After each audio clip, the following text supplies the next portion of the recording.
एक कोरिन्थी 1 अध्याय। परमेश्वरको इच्छाद्वारा ख्रीष्ट येशूको प्रेरित हुनलाई बोलाइएका पावल र हाम्रो भाइ सोस्तेनसबाट कोरिन्थमा भएका परमेश्वरको मण्डलीलाई जो ख्रीष्ट येशूमा पवित्र भएको छ र तिनीहरूका साथसाथै हरेक स्थानमा सन्त हुनलाई बोलाइएकाहरू सबैलाई, जसले प्रभु येशू ख्रीष्टका नाउँको पुकारा गर्दछन्, जो तिनीहरूका र हाम्रा प्रभु हुनुहुन्छ। परमेश्वर हाम्रा पिता र प्रभु येशू ख्रीष्टबाट तिमीहरूलाई अनुग्रह र शान्ति। धन्यवाद ज्ञापन। ख्रीष्ट येशूमा तिमीहरूलाई दिइएका परमेश्वरको अनुग्रहको कारण तिमीहरूको निम्ति म परमेश्वरमा सधैँ धन्यवाद चढाउँछु, किनकि हर प्रकारले अर्थात् सबै बोली र सबै ज्ञानमा तिमीहरू उहाँमा धनी भएका छौ, किनकि ख्रीष्टको विषयमा हाम्रो गवाई तिमीहरूमा सुदृढ भएको छ, ताकि तिमीहरूले हाम्रा प्रभु येशू ख्रीष्ट प्रकट हुने कुराको प्रतीक्षा गर्दा तिमीहरूमा कुनै आत्मिक वरदानको अभाव हुँदैन। हाम्रा प्रभु येशू ख्रीष्टको दिनमा तिमीहरूलाई दोषरहित राख्न उहाँले तिमीहरूलाई अन्त्यसम्म सुदृढ राख्नुहुनेछ। परमेश्वर विश्वासयोग्य हुनुहुन्छ, जसद्वारा उहाँका पुत्र हाम्रा प्रभु येशू ख्रीष्टको सङ्गतिमा तिमीहरू बोलाइयौ। मण्डलीमा मतभेद। अब भाइ हो, हाम्रा प्रभु येशू ख्रीष्टको नाउँमा म तिमीहरूलाई आग्रह गर्दछु कि तिमीहरू सबै एक अर्कासँग सहमत हौ र तिमीहरूको माझमा केही फुट नहोस्, तर तिमीहरू एकै मन र एकै विचारका हौ, किनकि मेरा भाइ हो, तिमीहरूमा झगडा छ भन्ने कुरा क्लोएका परिवारले मलाई खबर दिएका छन्। मेरो भनाइको तात्पर्य यही हो, तिमीहरू कसैले म पावलको, कसैले म अपोल्लोसको, कसैले म केफासको र कसैले म ख्रीष्टको हुँ भन्छौ अरे। के ख्रीष्ट बाँटिनु भएको छ र? के पावल तिमीहरूको निम्ति क्रुसमा टाँगियो र? अथवा के पावलको नाउँमा तिमीहरू बप्तिस्मा भयौ र? म परमेश्वरलाई धन्यवाद दिन्छु कि मैले तिमीहरूमध्ये क्रिस्पस र गायसलाई बाहेक अरू कसैलाई पनि बप्तिस्मा दिएको छैन। यसकारण मेरो नाउँमा बप्तिस्मा भयो भने तिमीहरू कसैले भन्न पाउने छैनौ। हो, मैले स्तिफनासको परिवारलाई पनि बप्तिस्मा दिएँ। यस उपरान्त मैले अरू कसैलाई बप्तिस्मा दिएँ कि दिइनँ त्यो मलाई थाहा छैन, किनभने बप्तिस्मा दिन होइन तर सुसमाचार प्रचार गर्न ख्रीष्टले मलाई पठाउनु भएको हो। सांसारिक बुद्धिको कुरामा होइन, नत्र त ख्रीष्टको क्रुसको शक्ति व्यर्थ हुनेछ। ख्रीष्ट नै परमेश्वरको ज्ञान र शक्ति, किनकि नष्ट भइरहेकाहरूको निम्ति क्रुसको सन्देश मूर्खता हो, तर हामी उद्धार पाइरहेकाहरूको निम्ति परमेश्वरको शक्ति हो। किनभने लेखिएको छ, म बुद्धिमानहरूको बुद्धि नष्ट पार्नेछु र चतुरहरूको चतुराई विफल तुल्याउनेछु। बुद्धिमान कहाँ छ? शास्त्री कहाँ छ? यस युगका तर्क गर्नेहरू कहाँ छन्? के परमेश्वरले यस संसारको बुद्धिलाई मूर्ख तुल्याउनु भएन र? संसारले आफ्नै बुद्धिद्वारा परमेश्वरलाई चिन्न नसकेको हुनाले उहाँको बुद्धि अनुसार हामीले प्रचारेको सुसमाचारको मूर्खताद्वारा नै विश्वास गर्नेहरूलाई बचाउन परमेश्वरले उचित ठहराउनु भयो।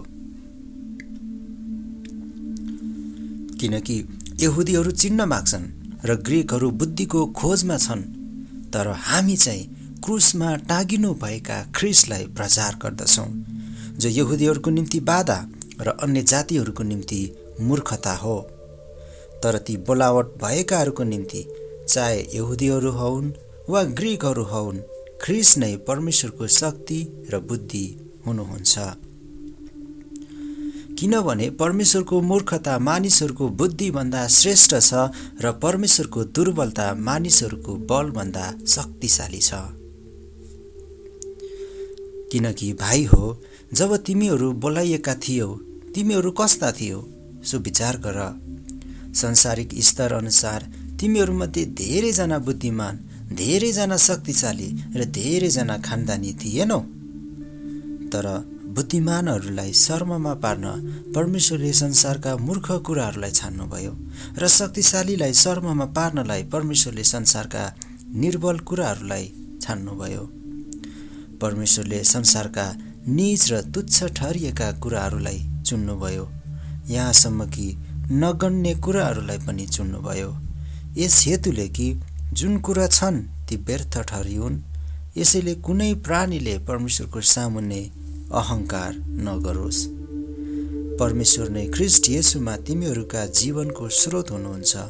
ख्रीष्टलाई नै उहाँले हाम्रो बुद्धि, हाम्रो धार्मिकता र पवित्रता र हाम्रो उद्धार बनाउनु भयो। यसैले लेखिएको छ, गर्व गर्नेले प्रभुमा नै गर्व गरोस्। 1 कोरिन्थी 2 अध्याय। भाइ हो, म तिमीहरू कहाँ आउँदा ठुला ठुला कुराहरू र बुद्धिमा परमेश्वरको गवाईको घोषणा गर्दै आइन, किनकि तिमीहरूसँग हुँदा येशू ख्रीष्ट र उहाँलाई क्रुसमा टाँगेका कुरा बाहेक अरू केही नजान्ने नै मैले निश्चय गरेको थिएँ। म तिमीहरू कहाँ दुर्बलतामा र ज्यादै डर र कम्प साथ आएँ। मेरो उपदेश र सन्देश घतलाग्दो र बुद्धिपूर्ण शब्दमा थिएन, तर पवित्र आत्माको र शक्तिको प्रदर्शनमा थियो, ताकि तिमीहरूको विश्वास मानिसको बुद्धिमा होइन तर परमेश्वरको शक्तिमा आधारित होस्। पवित्र आत्माको ज्ञान। तापनि परिपक्व भएकाहरूको बीचमा हामी बुद्धिको प्रचार गर्दछौँ, तर यस युगको बुद्धि होइन, न त यस युगका शासकहरूको बुद्धि जो निश्चय बिति जानेछ, तर हामी परमेश्वरको गुप्त र लुकेको बुद्धिको प्रचार गर्दछौँ, जो युग युग अघि हाम्रो महिमाको निम्ति परमेश्वरले नियुक्त गरिदिनु भयो। यस युगका कुनै पनि शासकहरूले त्यो कुरा बुझेनन्। तिनीहरूले बुझेका भएदेखि महिमाका प्रभुलाई क्रुसमा टाक्ने नै थिएनन्। तर यसो लेखिएको छ, आँखाले नदेखेका र कानले नसुनेका र मानिसले मनमा नसोचेका यिनै कुरा परमेश्वरले उहाँलाई प्रेम गर्नेहरूको निम्ति तयार पार्नु भएको छ। परमेश्वरले हाम्रो निम्ति पवित्र आत्माद्वारा त्यो प्रकट गर्नु भएको छ, किनकि पवित्र आत्माले प्रत्येक कुरा खोज्नुहुन्छ। परमेश्वरका गहिरा गहिरा कुराहरू पनि खोजी गर्नुहुन्छ। मानिसभित्र रहेको आफ्नै आत्मा बाहेक कसले मानिसको विचारलाई बुझ्न सक्छ? त्यसरी नै परमेश्वरका विचार परमेश्वरको आत्मा बाहेक कसैले बुझ्दैन। अब हामीले संसारको आत्मा पाएका छैनौँ, तर परमेश्वरले हामीलाई दिनुभएका वरदानहरू बुझ्न सकौँ भनेर उहाँबाट पवित्र आत्मा पाएका छौँ। जुन कुरा हामी प्रचार गर्छौँ ती कुरा मानिसहरूको बुद्धिले सिकाएका शब्दहरूमा होइन, तर पवित्र आत्माले सिकाउनु भए अनुसार हामी आत्मिक शब्दहरूमा आत्मिक सत्यताहरूको अर्थ खोल्दछौँ। जो मानिस आत्मिक छैन त्यसले परमेश्वरका आत्माका कुराहरू ग्रहण गर्दैन, किनकि ती कुराहरू त्यसको निम्ति मूर्खता हुन्छन् र त्यसले ती बुझ्न सक्दैन, किनकि ती कुराहरू आत्मिक रीतिले मात्र चिन्न सकिन्छ।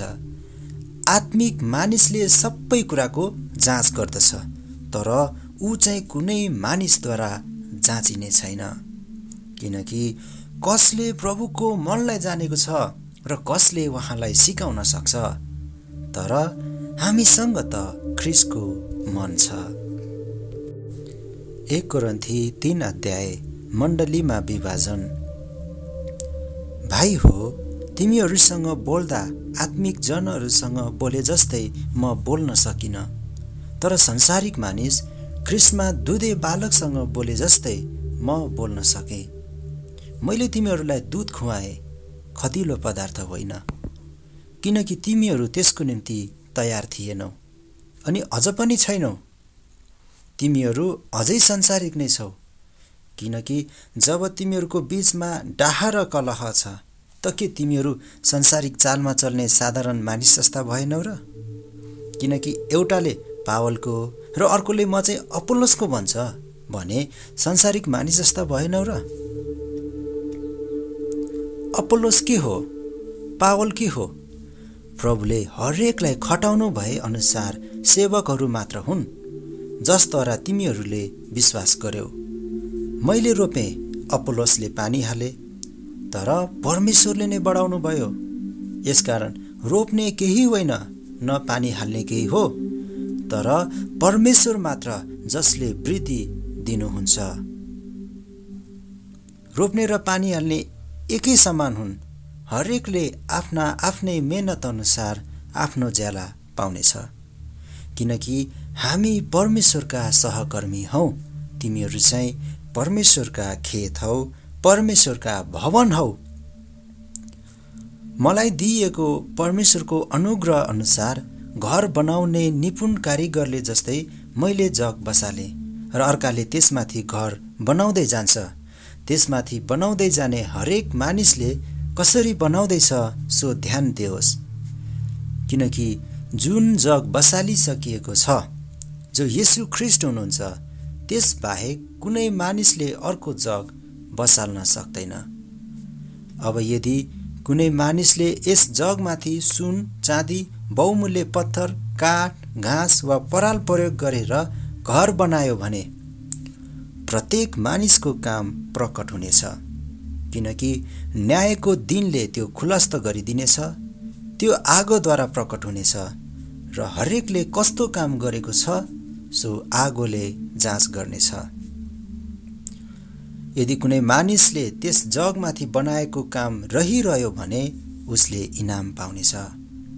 यदि कुनै मानिसको काम जलेर नष्ट भयो भने त्यसले नोक्सानी भोग्नु पर्नेछ, तर त्यो आफै चाहिँ आगोबाट उम्के चाहिँ बाँच्नेछ। के तिमीहरूलाई थाहा छैन? तिमीहरू परमेश्वरका मन्दिर हौ र परमेश्वरको पवित्र आत्मा तिमीहरूमा बास गर्नुहुन्छ। यदि कसैले परमेश्वरको मन्दिरलाई नष्ट गर्छ भने परमेश्वरले त्यसलाई नष्ट गर्नुहुनेछ, किनकि परमेश्वरको मन्दिर पवित्र हुन्छ र त्यो मन्दिर तिमीहरू नै हौ। कसैले आफैलाई धोका नदियोस्। तिमीहरूमध्ये कसैले यस युगमा आफैलाई बुद्धिमान सम्झन्छ भने त्यो मूर्ख बनोस्, ताकि त्यो बुद्धिमान बन्न सकोस्, किनकि संसारको बुद्धि परमेश्वरको सामु मूर्खता हो। किनकि लेखिएको छ, उहाँले बुद्धिमानहरूलाई तिनीहरूको धूर्ततामा पक्रनुहुन्छ र फेरि बुद्धिमानहरूको विचार व्यर्थ हुन् भनी परमप्रभु जान्नुहुन्छ। यसै कारण कसैले मानिसहरूमाथि गर्व नगरोस्, किनकि सबै थोक तिमीहरूकै हुन्, चाहे पावल कि अपोल्लोस कि केफास अथवा संसार वा जीवन वा मृत्यु वा वर्तमान कि भविष्य, सबै तिमीहरूकै हुन् र तिमीहरू ख्रीष्टका हौ अनि ख्रीष्ट चाहिँ परमेश्वरका हुनुहुन्छ। 1 कोरिन्थी 4 अध्याय। ख्रीष्टका प्रेरितहरू। यसरी मानिसले हामीहरूलाई ख्रीष्टका सेवक र परमेश्वरका रहस्यहरूका भण्डारे ठान्नु पर्दछ। त्यसबाहेक यो आवश्यक छ कि भण्डारेहरू विश्वासयोग्य ठहरिनुपर्छ। तर तिमीहरूबाट वा मानिसको कुनै अदालतबाट मेरो इन्साफ हुनु यो त मेरो निम्ति अति सानो कुरो हो। म आफै पनि आफ्नो इन्साफ गर्दिन। मेरो आफ्नै विरुद्धमा केही छ भन्ने मलाई थाहा छैन, तर त्यसले मलाई निर्दोष साबित गर्दैन। मेरो न्याय गर्ने त प्रभु नै हुनुहुन्छ। यसकारण तोकिएको समयभन्दा अघि न्याय नगर। प्रभु आउन्जेल पर्ख। उहाँले अँधेरोमा लुकेका कुराहरूलाई प्रकाशमा ल्याउनुहुनेछ र मानिसका हृदयका अभिप्रायहरू प्रकट गरिदिनुहुनेछ। तब हरेक मानिसले परमेश्वरबाट आफ्नो प्रशंसा पाउनेछ। भाइ हो, मैले आफ्नो र अपोलोसको उदाहरण दिएर तिमीहरूका भलाइको निम्ति यी सब कुरा लेखेको छु, ताकि हामीबाट पवित्र धर्मशास्त्र अनुसार तिमीहरू जिउन सक र तिमीहरूमध्ये कोही पनि एक अर्काको विरुद्धमा घमण्डले नफुल, किनभने अरूहरू भन्दा तिमीहरू कुन कुरामा फरक छौ? तिमीहरूसित के छ जो तिमीहरूले पाएका होइनौ? अनि तिमीहरूले त्यो पाएका छौ भने त्यो चाहिँ वरदान होइन जस्तै गरी किन तिमीहरू घमण्डले फुल्दछौ? तिमीहरू तृप्त भइसकेका छौ, तिमीहरू धनी भइसकेका छौ, हामी बिना नै तिमीहरू राजा भएका छौ। तिमीहरूले त साँच्चै राज्य गरेका भए हुन्थ्यो, ताकि हामी पनि तिमीहरूसँगै राज्य गर्न सकौँ। किनभने मलाई यस्तो लाग्दछ, परमेश्वरले हामी प्रेरितहरूलाई मृत्युदण्ड पाएकाहरूलाई जस्तै सबैभन्दा पछि प्रदर्शनमा राख्नु भएको छ, किनकि संसार, स्वर्गदूतहरू र मानिसहरूको निम्ति हामी तमासा भएका छौँ। हामी ख्रीष्टको खातिर मूर्ख छौँ, तर तिमीहरू त ख्रीष्टमा बुद्धिमान छौ। हामी दुर्बल छौँ, तर तिमीहरू बलिया छौ। तिमीहरूको आदर छ, तर हाम्रो चाहिँ अनादर। यस घडीसम्म हामी भोका र प्यासा छौँ, नाङ्गा छौँ, कुटै खाँदैछौँ र घर विहीन छौँ। आफ्नै हातले काम गरेर हामी मेहनत गर्छौँ, अपमानित हुँदा हामी आशीर्वाद दिन्छौँ, सताइदा हामी सहन्छौँ, हाम्रो बदनाम हुँदा प्रेमपूर्वक जवाफ दिन्छौँ। अहिलेसम्म हामी संसारका फोहोर र पृथ्वीका कसिङ्गर बनेका छौँ। तिमीहरूलाई शर्ममा पार्नलाई यी कुरा मैले लेखेको होइन, तर मेरा प्यारा बालकहरूलाई जस्तै अर्ती दिनलाई हो। किनकि ख्रीष्टमा तिमीहरूका 10,000 शिक्षकहरू भए पनि तिमीहरूका धेरै पिता त छैनन्, किनकि सुसमाचारद्वारा ख्रीष्ट येशूमा म तिमीहरूका पिता बने। यसकारण तिमीहरू मेरा अनुसरण गर्नेहरू हौ भनी म तिमीहरूलाई आग्रह गर्दछु। यसैले तिमीहरू कहाँ तिमोथीलाई पठाउँदैछु। तिनी प्रभुमा मेरा प्यारा र विश्वासी छोरा हुन्। मैले सबै ठाउँमा सारा मण्डलीमा सिकाए बमोजिम ख्रीष्टमा मेरो जीवन कस्तो छ सो तिनले तिमीहरूलाई सम्झना गराउनेछन्। म तिमीहरू कहाँ नआउने भन्ठानेर कतिजना अहङ्कारी भएका छन्, तर प्रभुको इच्छा भयो भने म तिमीहरू कहाँ चाँडै आउनेछु। र ती अहङ्कारी मानिसहरूको कुरा होइन, तर तिनीहरूको शक्ति चाहिँ के रहेछ त्यसको पत्ता लाउनेछु। किनकि परमेश्वरको राज्य कुरामा होइन, तर शक्तिमा हुन्छ। तिमीहरू के इच्छा गर्छौ? म तिमीहरू कहाँ छडी लिएर आऊँ कि नम्रताको आत्मामा प्रेम साथ? 1 कोरिन्थी 5 अध्याय। व्यभिचारको खण्डन। तिमीहरूको बीचमा व्यभिचार छ भन्ने कुरा पक्का गरी सुनिएको छ। यस्तो व्यभिचार जो अन्य जातिहरूमा पनि हुँदैन। तिमीहरू मध्ये कुनै एकजनाले आफ्नै बुबाकी पत्नी राखेको छ भन्ने सुनेको छु। तिमीहरू चाहिँ घमण्ड गर्छौ। तिमीहरूले त सो गर्नुपर्ने थिएन र। यस्तो काम गर्नेलाई तिमीहरूका बीचबाट हटाऊ। म शरीरमा उपस्थित नभए पनि आत्मामा तिमीहरूसँग छु। म उपस्थित भए चाहिँ गरी यस्तो काम गर्नेको न्याय मैले गरिसकेको छु। जब तिमीहरू हाम्रा प्रभु येशूको नाउँमा भेला हुन्छौ र म आत्मामा तिमीहरूसँग उपस्थित हुन्छु, अनि हाम्रा प्रभु येशूको शक्तिमा त्यस मानिसलाई शैतान कहाँ सुम्पिदेऊ, ताकि त्यसको पापमय स्वभाव नाश होस् अनि प्रभुको दिनमा त्यसको आत्मा चाहिँ बाँचोस्। तिमीहरूको घमण्ड ठिक होइन। अलिकता खमिराले जम्मै ढिकालाई खमिरा बनाइहाल्छ भन्ने के तिमीहरूलाई थाहा छैन? नयाँ ढिका बन्नलाई पुरानो खमिरालाई निकाल, किनकि तिमीहरू वास्तवमा अखमिरी नै हौ। हाम्रो निस्तारको थुमा ख्रीष्टको बलिदान भइसकेको छ। यसकारण हामी पुरानो खमिरले अर्थात् कुकर्म र दुष्टताको खमिरले होइन, तर निष्कपटता र सत्यताको अखमिरी रोटीले चाड मनाऊ। मैले मेरो पत्रमा तिमीहरूलाई व्यभिचारीहरूको संगत नगर्नु भनेर लेखेको थिएँ। त्यसको अर्थ यस संसारका व्यभिचारीहरू, लोभीहरू वा लुटाहरू वा मूर्तिपूजकहरूसँग बिल्कुलै संगत नगर्नु भनेको होइन, नत्र त तिमीहरू संसारबाट नै निस्किजानु पर्दथ्यो। तर यस्ताको संगत नगर्नु भनेर मैले तिमीहरूलाई लेखेँ, जसले आफैलाई विश्वासी भाइ हुँ भनी भन्छ तर वास्तवमा जो व्यभिचारी वा लोभी वा मूर्तिपूजक वा निन्दा गर्ने वा मतवाला वा लुटाहा हो, यस्तो मानिससँग त खान पनि नबस। किनकि बाहिरकाहरूको इन्साफ गर्नु मलाई के खाँचो? के तिमीहरूले मण्डली भित्रकाहरूको न्याय गर्नु पर्दैन र? बाहिरकाहरूको न्याय परमेश्वरले नै गर्नुहुन्छ। तिमीहरूले आफ्नो बीचबाट दुष्ट मानिसलाई निकालिदेऊ। 1 कोरिन्थी 6 अध्याय। विश्वासीहरूको बीचमा मुद्दा मामिला।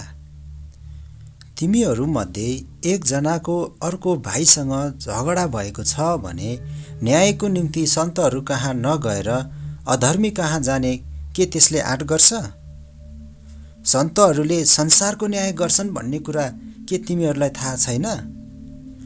यदि संसारको न्याय तिमीहरूले नै गर्नुपर्छ भने सानाभन्दा साना मुद्दाहरू छिन्न के तिमीहरू अयोग्य छौ? के तिमीहरूलाई थाहा छैन हामी स्वर्गदूतहरूको न्याय गर्नेछौँ? त्यसो भए यस जीवनमा हुने कुरा ठुला हुन् र? यस्ता झगडाहरू तिमीहरूमा छन् भने ती झगडाहरू किन ती मानिसहरूको अघि राख्दछौ जुन मानिसहरूलाई मण्डलीले केही मोलका ठान्दैनन्? तिमीहरूलाई शर्ममा पार्न म यो भन्दछु। आफ्नो दाजुभाइका बीचको झगडा मिलाउन सक्ने बुद्धिमान मानिस के साँच्चै तिमीहरूमा कोही पाइँदैन र? तर एउटा भाइ अर्को भाइको विरुद्धमा अदालतमा जान्छ, त्यो पनि अविश्वासीहरूको सामुन्ने। तिमीहरूमा एकले अर्कोको विरुद्धमा मुद्दा लड्नु नै तिमीहरूको हार हो। बरु अन्याय किन नसहनु? बरु किन ठगिएर नै नबस्नु? तर तिमीहरू नै अन्याय गर्दछौ र ठग्छौ, त्यो पनि आफ्नै भाइहरूलाई। अधर्मीहरू परमेश्वरको राज्यको हकदार हुँदैनन् भन्ने के तिमीहरूलाई थाहा छैन? धोका नखाऊ। अनैतिकहरू, मूर्ति पूजकहरू, व्यभिचारीहरू, समलिङ्गीहरू, पुरुषगामीहरू, चोरहरू, लोभीहरू, मतवालाहरू, निन्दा गर्नेहरू, लुटाहाहरू परमेश्वरका राज्यको हकदार हुने छैनन्। तिमीहरू कोही यस्तै थियो, तर तिमीहरू धोइयौ, पवित्र पारियो, प्रभु येशू ख्रीष्टको नाउँमा हाम्रा परमेश्वरका आत्माद्वारा निर्दोष ठहराइयौ। व्यभिचार। सबै कुरा मेरो निम्ति न्यायसङ्गत छन्, तर सबै कुरा फाइदाका छैनन्। सबै कुरा मेरो निम्ति न्यायसङ्गत छन्, तर म कुनै कुराको कमारो हुने छैन। भोजन पेटको निम्ति र पेट भोजनको निम्ति हो, तर परमेश्वरले दुवैलाई नाश गर्नुहुनेछ। शरीर व्यभिचारको निम्ति होइन, तर प्रभुको निम्ति हो, र प्रभु शरीरको निम्ति हुनुहुन्छ। परमेश्वरले आफ्नो शक्तिले प्रभुलाई जीवित पार्नुभयो र हामीलाई पनि उहाँको शक्तिद्वारा जीवित पार्नुहुनेछ। तिमीहरूका शरीर ख्रीष्टका अङ्गहरू हुन् भन्ने के तिमीहरूलाई थाहा छैन? त के म ख्रीष्टका अङ्गहरू लिएर तिनलाई वेश्याका अशुद्ध अङ्ग तुल्याऊ? यो कदापि नहोस्। वेश्यासँग जोडिने मानिस शरीरमा त्यससँग एक हुन्छ भन्ने कुरा के तिमीहरूलाई थाहा छैन? किनकि यस्तो लेखिएको छ, ती दुवै एउटै शरीर हुनेछन्। तर जो प्रभुसँग एक हुन्छ त्यो उहाँसँग आत्मामा एउटै हुनेछ। व्यभिचारदेखि अलग बस। अरू जुनसुकै पाप जो मानिसले गर्दछ त्यो शरीरबाट बाहिर हुन्छ, तर व्यभिचार गर्ने मानिसले आफ्नै शरीरको विरुद्धमा पाप गर्दछ। तिमीहरूको शरीर पवित्र आत्माको मन्दिर हो, जुन पवित्र आत्मा तिमीहरूले परमेश्वरबाट पाएका छौ, र उहाँ तिमीहरूभित्र वास गर्नुहुन्छ भन्ने के तिमीहरूलाई थाहा छैन? तिमीहरू स्वयं आफ्नै होइनौ, तिमीहरू मोल तिरेर किनिएका हौ। यसकारण तिमीहरूका शरीरमा परमेश्वरको महिमा गर। 1 कोरिन्थी 7 अध्याय विवाह सम्बन्धी। अब तिमीहरूले लेखेका कुराहरूको विषयमा। पुरुषले स्त्रीलाई नछुनु नै असल हो, तर व्यभिचार सम्बन्धी परीक्षा अनेक भएको हुनाले हरेक मानिसको आफ्नै पत्नी होस् र हरेक स्त्रीको पनि आफ्नै पति होस्। पतिले आफ्नी पत्नीलाई तिनको वैवाहिक हक दियोस् र यसरी नै पत्नीले पनि आफ्नो पतिलाई। पत्नीले आफ्नो शरीरमाथि अधिकार राख्दिन, तर उसको पतिले राख्छ। यसरी नै पतिले पनि आफ्नो शरीरमाथि अधिकार राख्दैन, तर उसकी पत्नीले राख्छे। पति पत्नीले आफ्नो पारस्परिक संसर्गदेखि एक अर्कोलाई इन्कार नगर। इन्कार गर्यो भने पनि आपसमा सल्लाह गरेर केही समयको निम्ति मात्र, ताकि तिमीहरू प्रार्थनामा लागिरहन सक। तब फेरि एकसाथ बस, ताकि आत्मसंयमको अभावको कारणले शैतानले तिमीहरूलाई परीक्षामा नपारोस्। यो म तिमीहरूलाई आज्ञाको रूपमा होइन, तर अनुमतिको रूपमा भन्दछु। सबै मानिस म जस्तै रहेको म इच्छा गर्दछु, तर हरेकलाई परमेश्वरबाट विशेष वरदान मिलेको छ। एउटालाई एक किसिमको, अर्कोलाई अर्को किसिमको। तर अविवाहित र विधवाहरूलाई म भन्दछु, तिनीहरू म जस्तै अविवाहित रहे तिनीहरूको निम्ति असल हुनेछ।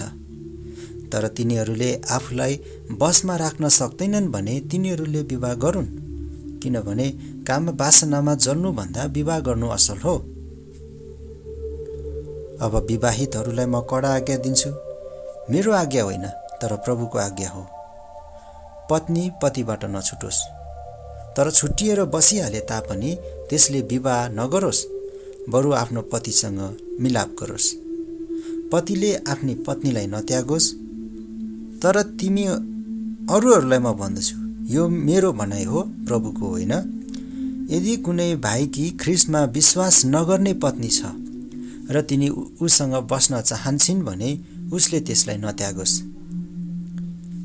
यदि कुनै स्त्रीको ख्रीष्टमा विश्वास नगर्ने पति छ र त्यो उसित बस्न चाहन्छ भने तिनले आफ्नो पतिलाई नत्यागोस्। किनकि अविश्वासी पति आफ्नी पत्नीद्वारा पवित्र हुन्छ र अविश्वासी पत्नी आफ्नो पतिद्वारा पवित्र हुन्छे। नत्र त तिनीहरूका छोराछोरीहरू अशुद्ध हुनेछन्, तर वास्तवमा तिनीहरू त पवित्र छँदैछन्। तर विश्वास नगर्ने चाहिँ छुटिन्छ भने छुट्टियोस्। यस्तो अवस्थामा त्यो ख्रीष्टमा विश्वास गर्ने पति अथवा पत्नी कुनै बन्धनमा रहने छैन, किनभने परमेश्वरले हामीलाई शान्तिमा रहन बोलाउनु भएको हो। हे पत्नी, तिमीलाई के थाहा, सायद तिमीले आफ्नो पतिलाई बचाउन सक्छौ कि? अथवा हे पति, तिमीलाई के थाहा, सायद तिमीले आफ्नी पत्नीलाई बचाउन सक्छौ कि? प्रभुले हरेकलाई जस्तो जीवन खटाउनु भएको छ र जस्तो स्थितिमा बोलाउनु भएको छ सोही बमोजिम त्यो हिँडोस्। सबै मण्डलीहरूको निम्ति मेरो नियम यही हो। के कोही मानिसको बोलावट हुँदा त्यसको अघिबाटै खतना भइसकेको थियो? त्यसो हो भने त्यसले बेखतना हुन नखोजोस्। के कोही खतना नहुँदै बोलावट भएको छ? त्यसो भए त्यसले खतना हुन नचाहोस्। खतना केही होइन, बेखतना पनि केही होइन, तर परमेश्वरको आज्ञा पालन मुख्य कुरा हो। जुन अवस्थामा मानिसलाई बोलावट भएको छ त्यसमा नै हरेक मानिस रहिरहोस्। तिम्रो बोलावट हुँदा तिमी कमरा थियौ? यदि थियो भने त्यसको वास्ता नगर, तर स्वतन्त्र हुन सक्छौ भने त्यसको फाइदा उठाऊ। किनभने प्रभुमा बोलावट हुँदा जो मानिस कमारो थियो अब त्यो प्रभुको स्वतन्त्र मानिस भएको छ। त्यसै गरी बोलावट भएको समयमा जो मानिस स्वतन्त्र थियो त्यो ख्रीष्टको कमारो भएको छ। तिमीहरू मोल तिरेर किनिएका छौ, मानिसहरूको कमारा नबन। यसकारण भाइ हो, जसलाई जस्तो अवस्थामा बोलावट भएको छ प्रत्येक त्यही अवस्थामा परमेश्वरसँग रहिरहोस्। अब कन्याहरूको बारेमा प्रभुको आज्ञा मसित केही छैन, तर प्रभुको कृपाद्वारा एउटा विश्वासयोग्य व्यक्तिको हैसियतले म तिमीहरूलाई आफ्नो सल्लाह दिन्छु। वर्तमान सङ्कष्टलाई हेर्दा जुन व्यक्ति जस्तो अवस्थामा छ त्यसमा नै रहे असल होला भन्ने म ठान्छु। के तिमीले विवाह गरेका छौ? त्यसो भए आफ्नो पत्नीबाट छुट्न नखोज। के तिमी अविवाहित छौ? त्यसो भए विवाह गर्न नखोज। तर तिमीले विवाह गर्यौ भने पनि त्यो पाप होइन। कन्याकेटीले विवाह गर्दैमा त्यसले पाप गरेकी हुँदैन। तरै पनि विवाह गर्नेहरूले यस जीवनमा कष्टहरूको सामना गर्नुपर्नेछ र म तिमीलाई यसदेखि जोगाउन चाहन्छु। भाइ हो, मेरो भन्ने कुरा यही हो कि समय थोरै छ र अब उपरान्त पत्नी हुनेहरू पत्नी नभएकाहरू जस्तै भएर रहन्, शोक गर्नेहरू शोक नगरेकाहरू जस्ता र हर्ष मनाउनेहरू हर्ष नमनाउनेहरू जस्ता भएर रहन्। किनमेल गर्नेहरू आफूसँग केही थोक नभए जस्तै रहन् र तिनीहरू जसले संसारका थोकहरू उपभोग गर्छन् तिनमा आफ्नो केही चासो नभए जस्तै गरून्, किनकि संसारको वर्तमान रूप बितेर जाँदैछ। तिमीहरू सबै निष्फिक्री हौ भन्ने म चाहन्छु। विवाह नभएको मानिसले प्रभुलाई कसरी खुसी तुल्याउँ भनेर प्रभुकै कुराको विषयमा फिक्री गर्दछ, तर विवाह भएको मानिसले पत्नीलाई कसरी खुसी राखौँ भनेर संसारका कुराको फिक्री गर्दछ। यस्तो मानिसको मन दुईपट्टि लागेको हुन्छ।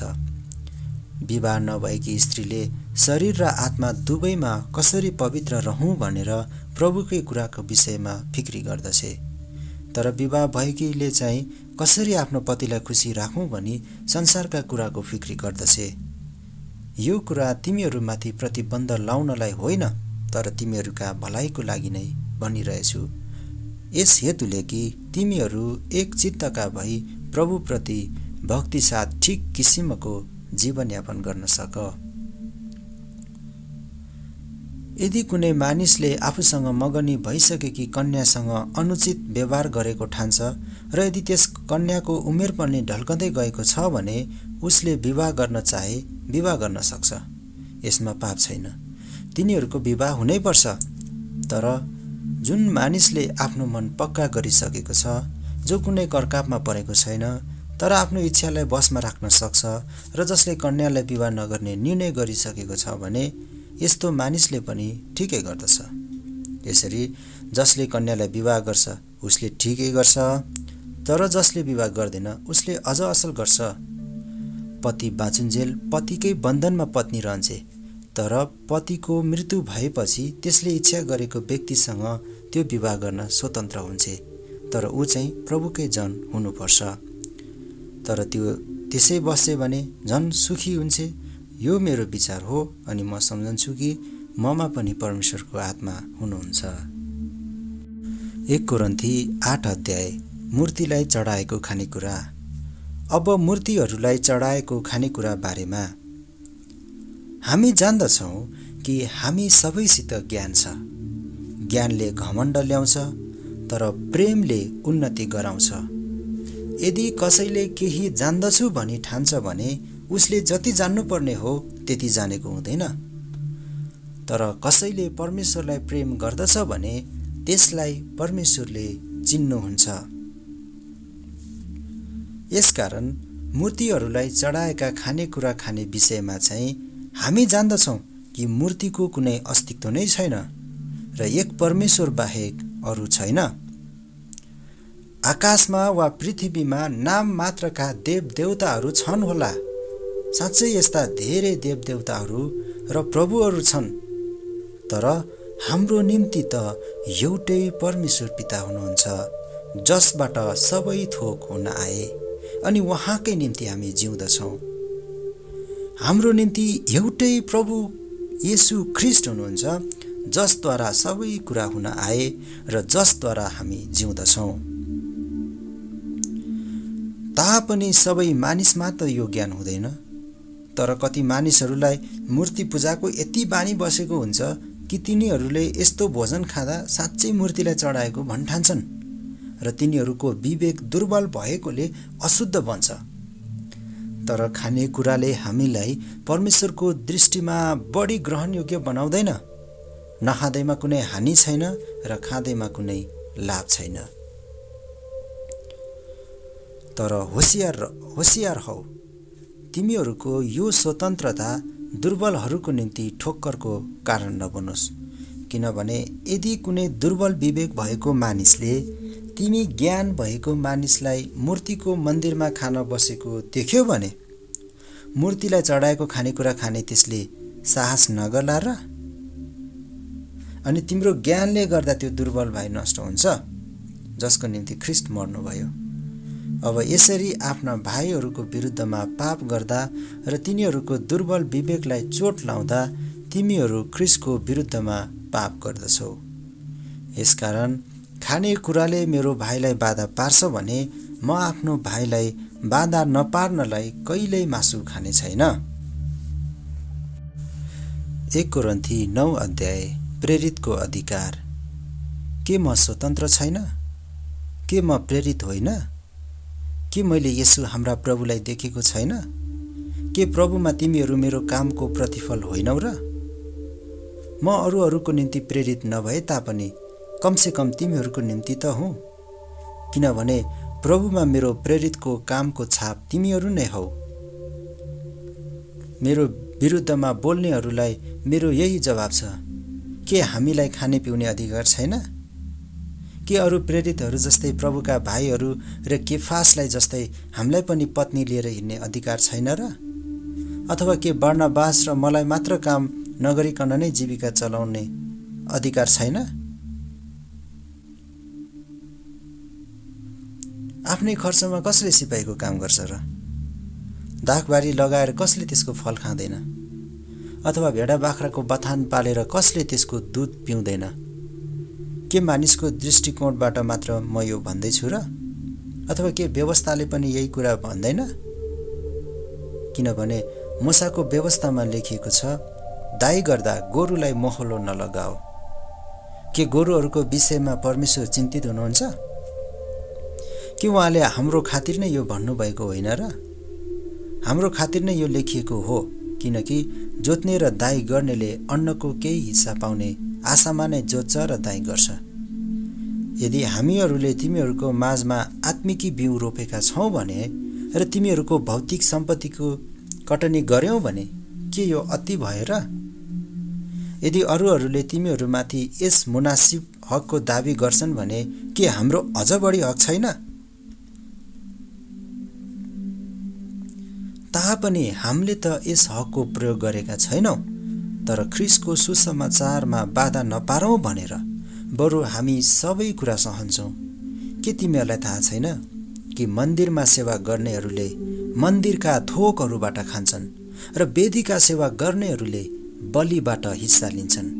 त्यसरी नै सुसमाचार प्रचार गर्नेहरूले पनि सुसमाचारबाटै जीविका चलाउन् भनी प्रभुले आज्ञा दिनुभयो। तर यी हकहरूमध्ये मैले कुनैको प्रयोग गरेको छैन र मेरो निम्ति यस्तै प्रबन्ध होस् भनेर मैले यी कुरा लेखेको होइन। किनभने मेरो गर्व गर्ने कुरादेखि कसले मलाई वञ्चित गराउनु भन्दा बरु म मर्नु असल छ। किनकि यदि मैले सुसमाचार प्रचार गरेँ भने त्यसमा मैले घमण्ड गर्ने केही कारण छैन, किनकि यसो गर्न म बाध्य छु।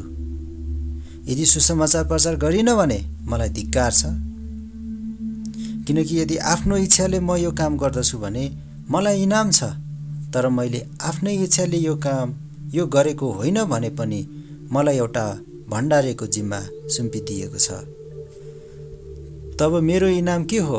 केवल यति नै हो कि सित्तैमा सुसमाचार प्रचार गर्न पाऊँ र सुसमाचार प्रचार गर्दा पाउने पूर्ण हकको दाबी मैले गर्न नपरोस्।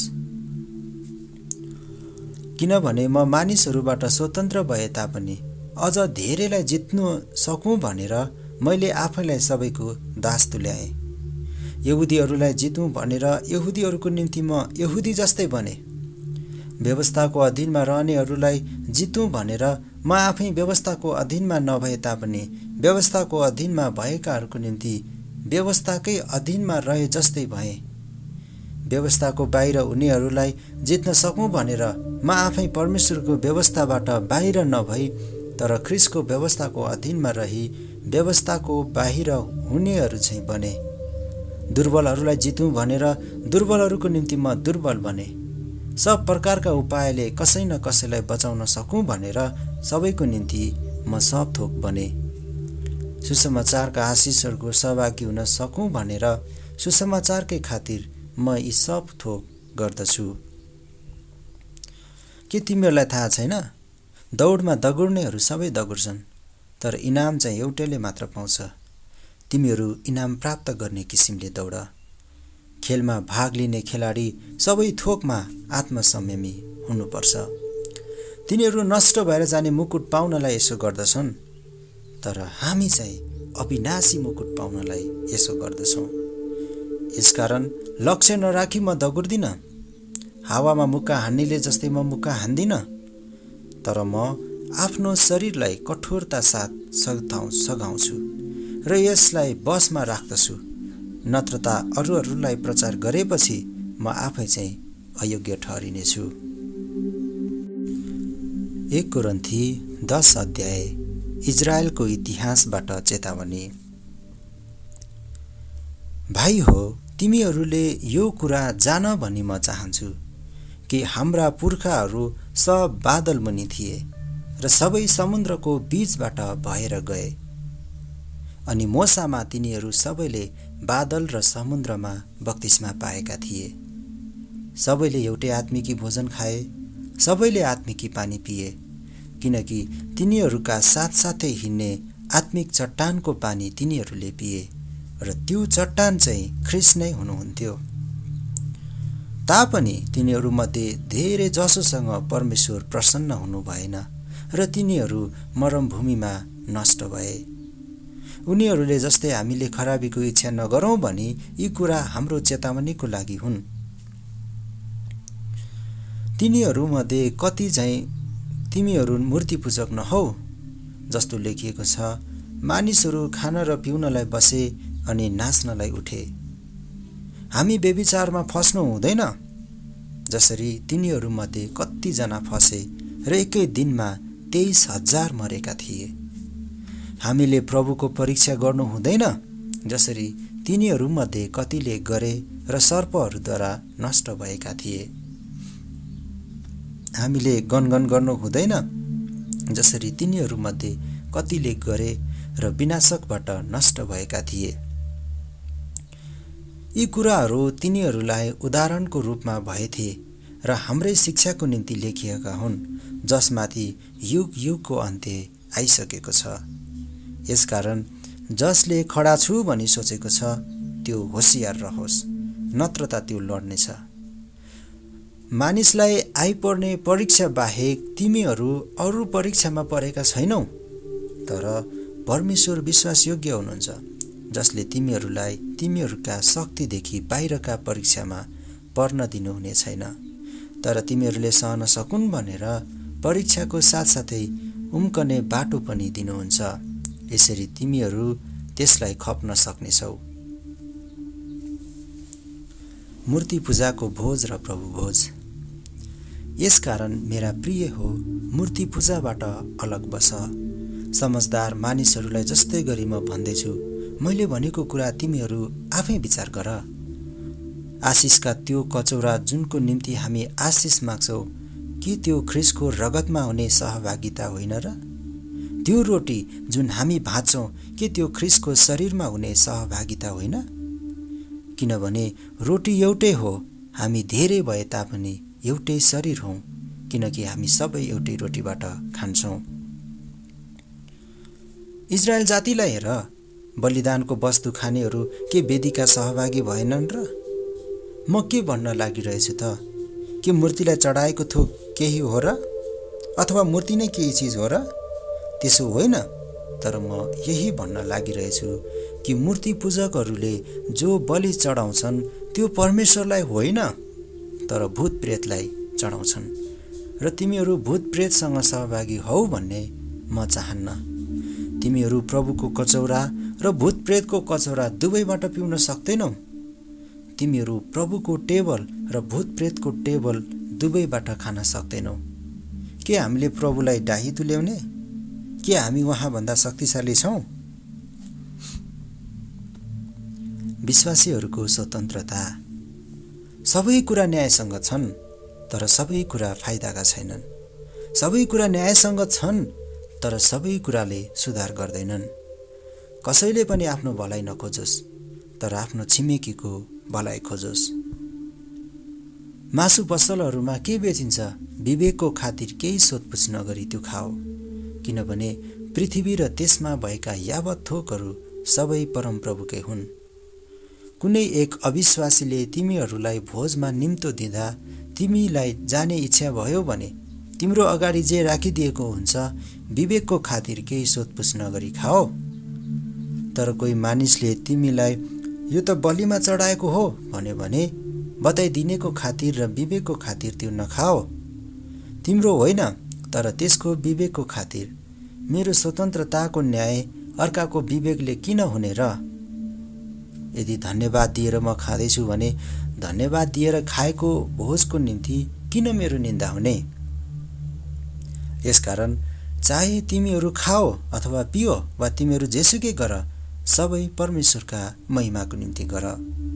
कसैलाई ठेस लाग्ने काम नगर, चाहे यहुदीलाई होस् वा ग्रीकलाई होस् वा परमेश्वरको मण्डलीलाई होस्। जसरी म पनि मैले गर्ने सबै काममा सबै मानिसहरूलाई प्रसन्न राख्ने कोसिस गर्दछु। म आफ्नै होइन, तर धेरैको हित खोज्दछु, ताकि तिनीहरूको उद्धार होस्।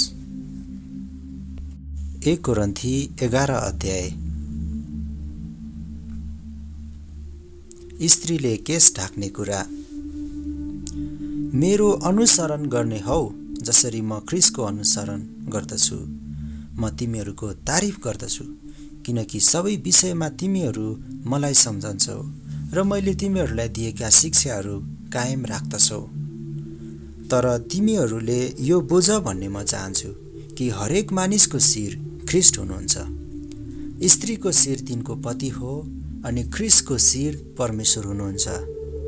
प्रार्थना गर्दा वा अगमवाणी बोल्दा आफ्नो शिर ढाक्ने मानिसले आफ्नो शिरको अपमान गर्दछ, तर शिर खुल्ला राखेर प्रार्थना गर्ने अथवा अगमवाणी बोल्ने स्त्रीले आफ्नो शिरको अपमान गर्दछे, किनकि यो तिनले आफ्नो केश खौरेको जस्तो हो। किनकि कुनै स्त्रीले शिर ढाक्दिन भने बरु तिनले केश काटोस्। तर केश काट्नु कि खौरनु स्त्रीको निम्ति शर्मको कुरो हो भने ता तिनले शिरमा घुम्टो हालोस्। किनकि पुरुषले आफ्नो शिर ढाक्नु हुँदैन, किनभने ऊ परमेश्वरको प्रतिरूप र गौरव हो। तर स्त्री चाहिँ पुरुषको गौरव हो, किनकि पुरुष स्त्रीबाट बनिएको होइन, तर स्त्री चाहिँ पुरुषबाट बनिएकी हो। स्त्रीको निम्ति पुरुष सृष्टि भएको होइन, तर स्त्री पुरुषको निम्ति हो। यसै कारण र स्वर्गदूतहरूको खातिर पनि स्त्रीले आफ्नो शिर घुम्टोले ढाकेको हुनुपर्छ। तरै पनि प्रभुमा पुरुषबाट स्त्री स्वतन्त्र हुँदिन, न त स्त्रीबाट पुरुष नै। किनकि जसरी पुरुषबाट स्त्री बनी त्यसरी नै पुरुष स्त्रीबाट जन्मन्छ। तर सब थोक परमेश्वरबाट नै आउँदछन्। तिमीहरू आफै विचार गर, शिर नढाकी परमेश्वरलाई प्रार्थना गर्न स्त्रीलाई सुहाउँछ र? पुरुषले लामो केश पाल्यो भने त्यो त्यसको निम्ति शर्मको कुरो हो भनी के प्रकृतिले पनि तिमीहरूलाई सिकाउँदैन र? तर यदि स्त्रीको लामो केश छ भने त त्यो तिनको निम्ति गौरव हो, किनकि स्त्रीको केश तिनलाई ढाक्नलाई दिएको हो। तर कसैले यस विषयमा वाद विवाद उठाउन चाहन्छ भने हाम्रो कुनै यस्तो रीति छैन, न त परमेश्वरको मण्डलीहरूको नै छ। प्रभु भोज। तर यी आदेश दिँदा म तिमीहरूको तारिफ गर्दिन, किनकि तिमीहरू भेला हुँदा त्यो असलको निम्ति हुँदैन, तर त्यो अझ खराबीको निम्ति हुन्छ। किनकि पहिले त मण्डलीमा एकसाथ भेला हुँदा तिमीहरूमा फाटो हुन्छ भन्ने म सुन्दछु, अनि केही मात्रामा म त्यो विश्वास पनि गर्दछु। तिमीहरूमध्ये ग्रहणयोग्य ठहरिएकाहरू चिनिनलाई तिमीहरूमा मतभेद हुनु पनि आवश्यक नै छ। जब तिमीहरू एकसाथ भेला भएर खानपान गर्छौ त्यो चाहिँ प्रभु भोज होइन, किनकि खान बस्दा हरेकले आफ्नै भोजन खान थाल्छ र कोही भोकै रहन्छ अनि कोही चाहिँ मत्तले मातेको हुन्छ। के खान र पिउनलाई के तिमीहरूका आफ्ना आफ्ना घर छैनन् र? अथवा के तिमीहरू परमेश्वरको मण्डलीलाई तुच्छ ठान्छौ र केही नहुनेहरूको अपमान गर्दछौ? म तिमीहरूलाई के भनौँ? के यसको निम्ति म तिमीहरूको तारिफ गरौँ? म कदाचित तारिफ गर्दिनँ, किनकि प्रभुबाट मैले जे पाएँ सो तिमीहरूलाई सुम्पी पनि दिएँ। अर्थात् जुन रात उहाँ पक्राउ पर्नुभयो त्यो रात प्रभु येशूले रोटी लिनुभयो र धन्यवाद दिनुभएपछि उहाँले त्यो भाँच्नुभयो र भन्नुभयो, यो तिमीहरूको निम्ति मेरो शरीर हो, यो मेरो सम्झनाको निम्ति गर। त्यसै गरी खाएपछि उहाँले कचौरा लिएर यसो भन्नुभयो, यो कचौरा मेरो रगतमा भएको नयाँ करार हो। जहिले जहिले तिमीहरू यो पिउँछौ मेरो सम्झनामा यो अक्सर गर। किनभने जहिले जहिले तिमीहरू यो रोटी खान्छौ र यस कचौराबाट पिउँछौ वहाँ नहाउन्जेल तिमीहरू प्रभुका मृत्युको घोषणा गर्दछौ। यसकारण जसले अयोग्य रीतिले प्रभुको रोटी खान्छ कि प्रभुको कचौराबाट पिउँछ त्यो मानिस प्रभुको शरीर र रगतलाई अपवित्र तुल्याएकोमा दोषी ठहरिनेछ। हरेक मानिसले आफूलाई जाँचोस् अनि मात्र त्यसले रोटी खाओस् र कचौराबाट पिओस्, किनकि प्रभुको शरीरलाई नचिनिकन जसले खान्छ र पिउँछ त्यसले त्यो खाएको र पिएको कारणले आफूमाथि दण्ड ल्याउनेछ। यसै कारण तिमीहरूमध्ये धेरैजना दुर्बल र रोगी छौ र कतिजना चाहिँ सुतिसकेका छन्। तर हामी साँच्चै आफैले आफैलाई जाँचेका छौँ भने हामी न्यायमा पर्ने छैनौँ। तर जब प्रभुले हाम्रो न्याय गर्नुहुन्छ तब हामीलाई अनुशासन गर्नुहुन्छ ताकि संसारसँग हामी दोषी नठहरियौँ। यसकारण मेरा भाइ हो, खानालाई एकसाथ भेला हुँदा एक दोस्रोलाई पर्ख। यदि कोही भोको छ भने त्यसले घरैमा खाओस्, नत्र त एकसाथ भेला हुँदा तिमीहरू दण्डको भागी हुनेछौ। अरू कुराहरूको विषयमा म आउँदा निर्देशन दिनेछु। 1 कोरिन्थी 12 अध्याय। आत्मिकी वरदानहरू। भाइ हो, अब आत्मिक वरदानको विषयमा तिमीहरू अजान रहो भन्ने मेरो इच्छा छैन। तिमीहरूलाई थाहै छ कि जब तिमीहरू अन्य जाति थियौ तब कुनै न कुनै प्रकारले प्रभावित भएर तिमीहरू बोल्नै नसक्ने मूर्तिहरूतिर बहकिएका थियौ। यसै कारण तिमीहरूले यो कुरा बुझेको म चाहन्छु कि परमेश्वरको आत्माद्वारा बोल्ने कसैले येशू श्रापित होस् भन्दैन, अनि पवित्र आत्माद्वारा मात्रै येशू नै प्रभु हुनुहुन्छ भन्न सक्छ। वरदानहरू विभिन्न किसिमका छन् तर पवित्र आत्मा एउटै हुनुहुन्छ। सेवाहरू धेरै थरीका हुन्छन् तर प्रभु एउटै हुनुहुन्छ।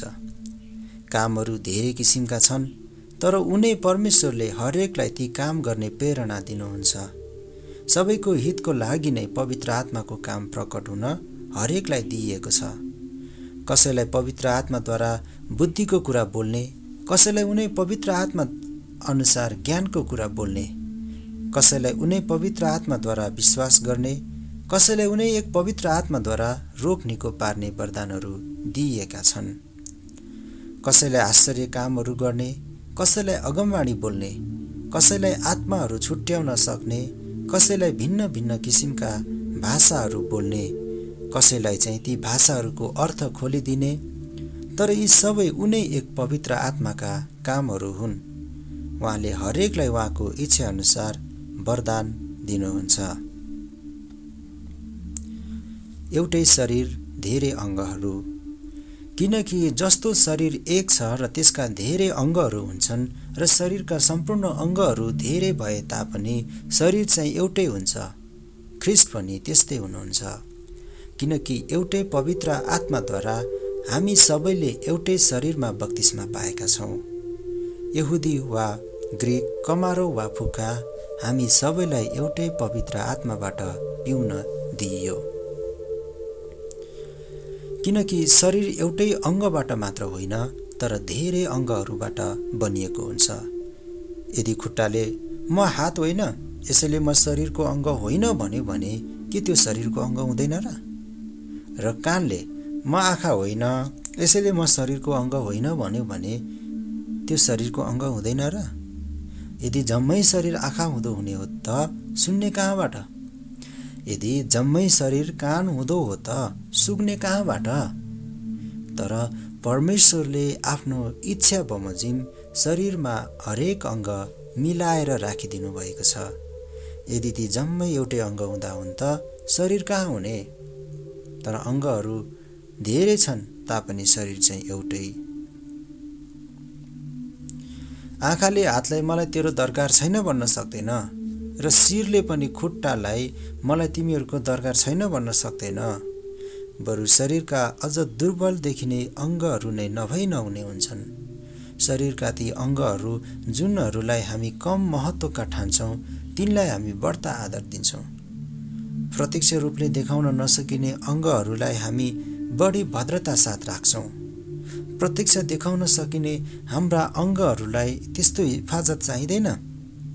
तर परमेश्वरले हाम्रो शरीरलाई यसरी मिलाउनु भएको छ कि हीन अङ्गहरूलाई बढी आदर प्रदान गर्नुभएको छ ताकि शरीरमा बेमेल नहोस् तर अङ्गहरू एउटाले अर्काको निम्ति समान वास्ता राखुन्।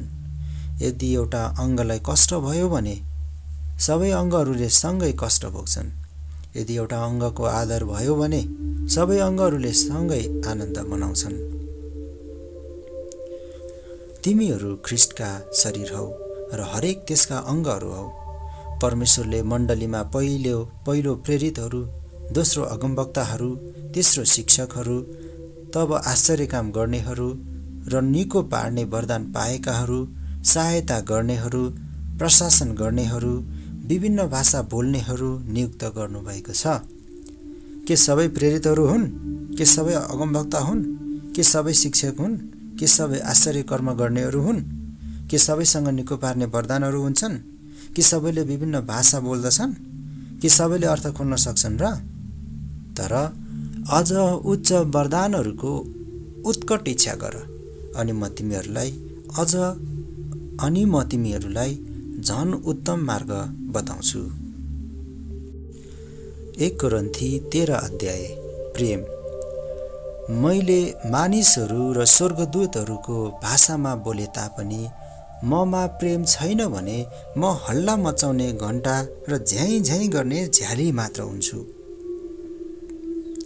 मसँग अगमबाणी बोल्ने शक्ति होला, सबै रहस्य र सबै ज्ञानहरू बुझ्न सकुला र पहाडहरू हटाउन सक्ने सम्मको सम्पूर्ण विश्वास मसित होला। तर ममा प्रेम चाहिँ छैन भने म केही पनि होइन। यदि मैले सारा सम्पत्ति बाँडिदिएँ र मेरो शरीर जलाउनलाई दिइहाले तर मसित प्रेम छैन भने मलाई केही लाभ हुँदैन। प्रेम सहनशील हुन्छ र दयालु हुन्छ। प्रेमले डाहा गर्दैन न सेखी गर्छ। प्रेम हड्डी हुँदैन न ढिट हुन्छ। प्रेमले आफ्नो कुरामा जिद्दी गर्दैन, झर्को मान्दैन, खराबीको हिसाब राख्दैन। प्रेम खराबीमा प्रसन्न हुँदैन तर ठिक कुरामा रमाउँछ। प्रेमले सबै कुरा सहन्छ, सबै कुराको पत्यार गर्छ, सबै कुरामा आशा राख्छ, सबै कुरामा स्थिर रहन्छ। प्रेमको कहिले अन्त्य हुँदैन। अगमबाणीहरू बितेर जानेछन्, भाषाहरू बन्द हुनेछन्, ज्ञान टली जानेछ। हाम्रो ज्ञान अपूर्ण छ, हाम्रो अगमबाणी अपूर्ण छ। तर जब सिद्धता चाहिँ आउनेछ तब अपूर्णता टली जानेछ। जब म बालक थिएँ तब बालक जस्तै बोल्थेँ, बालकले जस्तै विचार गर्थेँ, बालकले जस्तै तर्क गर्थेँ। तर जब म जवान भएँ तब बालकको चाल छोडिदिएँ। अहिले हामी ऐनामा जस्तै धमिलोसँग देख्छौँ तर त्यस बेला चाहिँ छर्लङ्ग देख्नेछौँ। अहिले म थोरै मात्र बुझ्दछु, त्यस बेला चाहिँ पुरै बुझ्नेछु, जसरी म पनि पूर्ण रूपले चिनिएको छु। अब विश्वास, आशा, प्रेम यी 3 रहन्छन् तर यिनमा सर्वोत्तम चाहिँ प्रेम नै हो। 1 कोरिन्थी 14 अध्याय। अगमबाणी र भाषाका वरदानहरू। प्रेमलाई तिमीहरूको लक्ष्य बनाओ र आत्मिक वरदानहरूको निम्ति उत्कट अभिलाषा राख, विशेष गरी अगमवाणी बोल्नको निम्ति, किनकि अन्य भाषामा बोल्नेले मानिसहरूसँग होइन तर परमेश्वरसँग बोल्दछ। उसले के भन्दैछ कसैले बुझ्दैन। पवित्र आत्मामा रहस्यका कुराहरू नै ऊ बोल्दछ, तर अगमवाणी बोल्ने हरेकले मानिसहरूसँग नै बोल्दछ। तिनीहरूको आत्मिक वृद्धि, उत्साह र सान्त्वनाको निम्ति ऊ बोल्दछ। अन्य भाषामा बोल्नेले आफ्नै आत्मिक वृद्धि गर्दछ, तर अगमवाणी बोल्नेले मण्डलीको आत्मिक वृद्धि गराउँछ। तिमीहरू सबै अन्य भाषा बोल भन्ने म चाहन्छु, तर त्यसभन्दा अझ बढी तिमीहरूले अगमवाणी बोलेको म चाहन्छु। मण्डलीको आत्मिक वृद्धिको निम्ति कसैले अर्थ खोलिदिएन भने अन्य भाषामा बोल्ने भन्दा अगमवाणी बोल्ने श्रेष्ठ हो। भाइ हो, यदि म तिमीहरू कहाँ अन्य भाषामा बोल्दै आएँ तर तिमीहरू कहाँ कुनै प्रकाश अथवा ज्ञान वा अगमवाणी वा शिक्षा ल्याइन भने मबाट तिमीहरूलाई के फाइदा हुन्छ? बाँसुरी वा वीणा जस्ता निर्जीव बाजाबाट स्पष्ट ध्वनि निस्केन भने कसले भन्न सक्छ के बजिरहेछ? यदि तुरहीले स्पष्ट ध्वनि दिएन भने युद्धको निम्ति को तयार हुने? तिमीहरूसँग पनि यस्तै हुन्छ। यदि बुझ्नै नसकिने शब्द तिमीहरू आफ्नो जिब्रोले बोल्दछौ भने तिमीहरूले के भनिरहेछौ कसले बुझ्ने? तिमीहरू त हावामा बोलिरहेछै हुनेछौ। संसारमा सायद धेरै किसिमका भाषाहरू छन्, ती कुनै पनि अर्थहीन छैनन्। यदि बोलेको भाषाको अर्थ मैले बुझिनँ भने त बोल्नेको निम्ति म विदेशी हुन्छु र त्यो बोल्ने चाहिँ मेरो निम्ति विदेशी हुनेछ।